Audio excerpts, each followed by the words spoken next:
በነገራችን ላይ የኢራን አብዮታዊና መንፈሳዊ መሪ የሆኑት አያቶላ አሊ ሰይድ ሄሜኒ ከኢራን ውጭ ወጥተው የሆነ ሀገር ሲጎበኙ ሰምታችሁ ታውቃላችሁ? አታውቁም። ምክንያቱም ለመጨረሻ ጊዜ አያቶላ አሊ ሰይድ ሄሜኒ ከኢራን ውጭ ወጥተው የሚያውቁት የዛሬ 35 ዓመት ሲሆን ያኔም ቢሆን ቻይናና ሰሜን ኮሪያን ነበር የጎበኙት።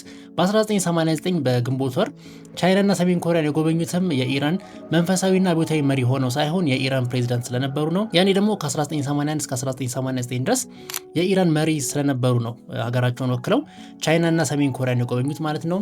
እና በወቅቱ ደግሞ የኢራን መንፈሳዊና አብዮታዊ መሪ የነበሩት የመጀመሪያው አያቶላ ሩሆላ ሆሜኒ እሳቸው ከሁለት ሳምንት በኋላ ህይወታቸው ካለፈ በኋላ ነበር አያቶላ አሊ ሰይድ ሄሜኒ የኢራን መንፈሳዊና ጠቅላይ መሪ በመሆን በ1989 ስልጣን ያዙት። ከዛ በኋላ አያቶላ አሊ ሰይድ ሄሜኒ ከኢራን ወጥተው አያውቁም። ሀገራቸውን ወክለው የተለያዩ ስራዎች እንዲሰሩ የሚልኳቸው የኢራን ፕሬዚዳንትንና የኢራን ውጭ ጉዳይ ሚኒስትርን ነው። ብዙውን ጊዜ ኢራን ውስጥ ስለሆነ ጉዞ የሚያደርጉት አብዛኛውን ጊዜ ያው በቤታቸውና በቤተ መንግስታቸው ውስጥ ነው ተቀምጠው የሚገኙት።